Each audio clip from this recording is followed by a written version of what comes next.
I was phoned the other night in the middle of dinner by an earnest young man named Spencer. Hello? Hi, my name is Spencer and I'm doing a phone survey. Would you have a few minutes to answer some questions? Now, rather than hang up, I agreed to answer his questions. He asked me if I knew a soda tax would be on the ballot in Berkeley in November. When I said yes, he then asked whether I trusted the Berkeley city government to spend the revenues wisely. At that moment, I recognized a classic push-pull, which is part of a paid political campaign. So I asked Spencer a couple of questions of my own. Spencer, who is financing your survey? Americans for Food and Beverage Choice? Well, who finances them? The American Beverage Association. I'm sorry, sir. I have to go. Spencer hung up so quickly I didn't get to ask him my third question. Who was financing the American Beverage Association? Didn't matter. I knew the answer. PepsiCo and Coca-Cola. Welcome to Berkeley, California, my hometown and ground zero for the soda wars. We know sugary drinks are contributing to chronic disease and obesity in America.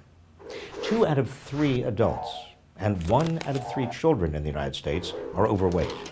And the nation spends an estimated $190 billion a year treating obesity-related health problems.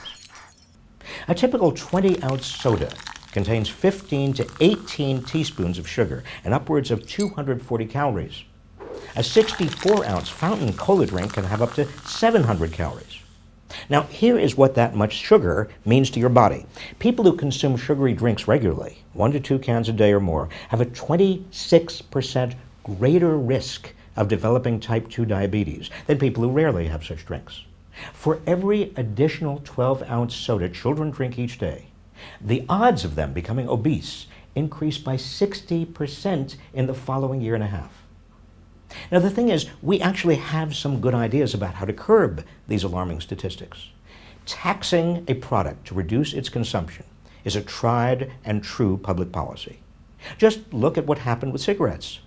According to the American Cancer Society, every 10% increase in the cost of a pack of cigarettes has caused a 4% decline in the rate of smoking.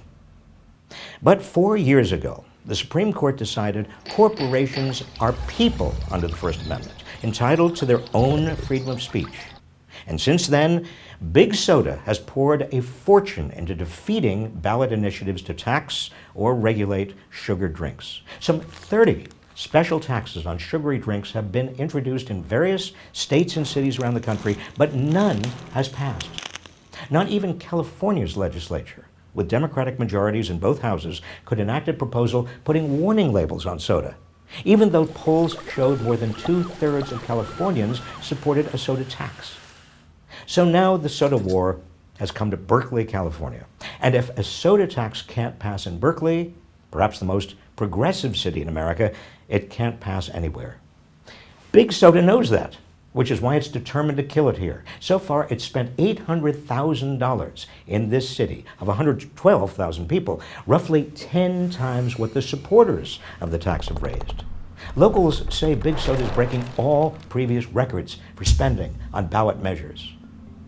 Berkeley's soda war pits a group of community organizations, city and school district officials, and other individuals, full disclosure, I'm one of them, against Big Soda's own so-called grassroots group, describing itself as a coalition of citizens, local businesses, and community organizations, without identifying any of its members.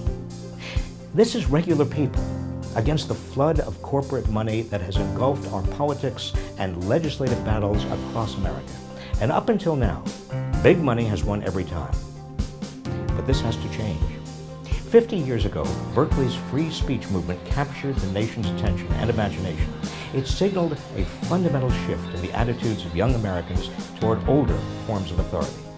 If Berkeley can defeat Big Soda, it'll be a win that's about more than just soda. It will say to big money, you can't push citizens around. Our voices are going to be heard. In its battle with Big Soda, Berkeley may once again make history.